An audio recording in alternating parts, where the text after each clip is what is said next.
Good morning, I'm Elise Randall, and here's the latest update from Spectrum Autism Research. Narrowing of autism in DSM-5 runs counter to idea of broad spectrum by Brian Reichow, Fred Volkmar.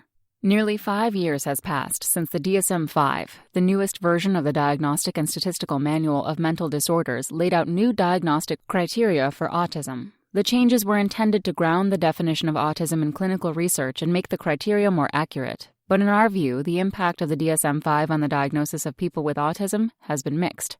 The DSM-5 has improved upon the naming and classification of autism, replacing the old and cumbersome diagnostic category of pervasive developmental disorders with autism spectrum disorder, added precision and clarity to the diagnosis, and makes it more readily understandable to parents and teachers. It also considers the abundance of clinical information obtained in the 2 decades that passed between the release of the DSM-4 and the DSM-5. These data, collected in a highly standardized way, presented an important opportunity to move the field forward by refining the diagnoses. But as a practical matter, the DSM-5 definition of autism has also been a major problem.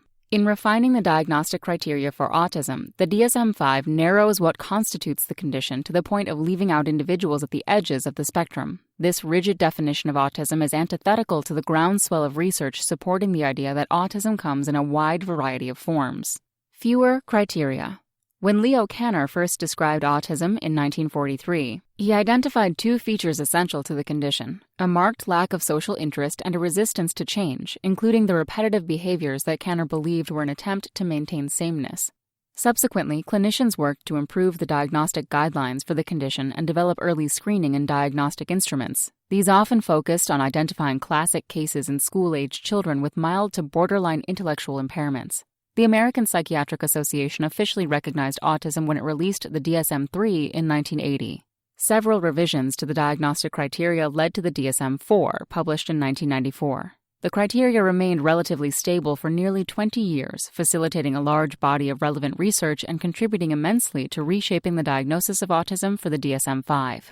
In the DSM-4, autistic disorder, Asperger's disorder, childhood disintegrative disorder, and pervasive developmental disorder, not otherwise specified, PDD-NOS, were all distinct conditions. But the DSM-5, released in 2013, absorbed these into a singular diagnostic category: autism spectrum disorder.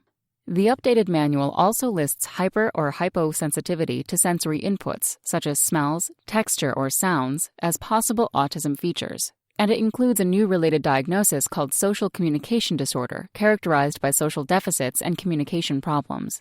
But these updates have decreased the number of clinical criteria considered for a diagnosis and limited the ways those criteria are met.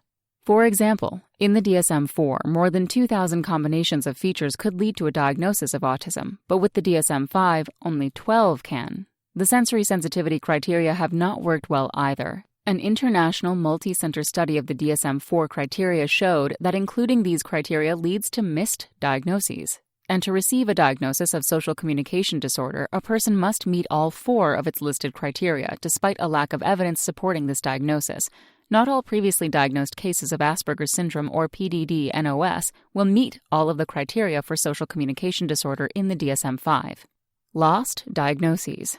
Not only did the changes raise the bar for a diagnosis of autism, but they meant that people would no longer be diagnosed with Asperger's syndrome or PDD-NOS. The reclassification led some to worry they might lose their status and the medical, social, and educational services that come with it.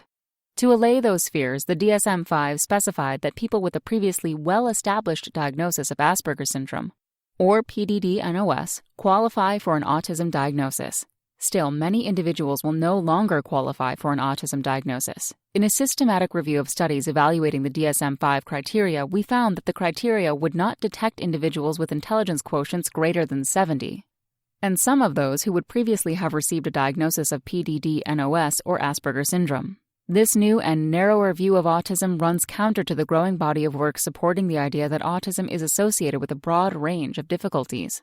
In important ways, some of the flaws of the DSM-5 are a function of its strengths. For example, the criteria that remain are based on a large set of robust data.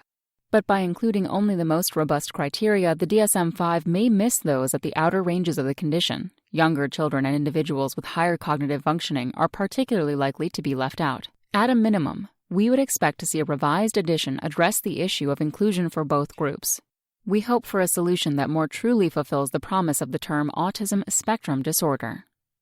That's all for today. Check back next Monday for more content from Spectrum Autism Research, or go to spectrumnews.org.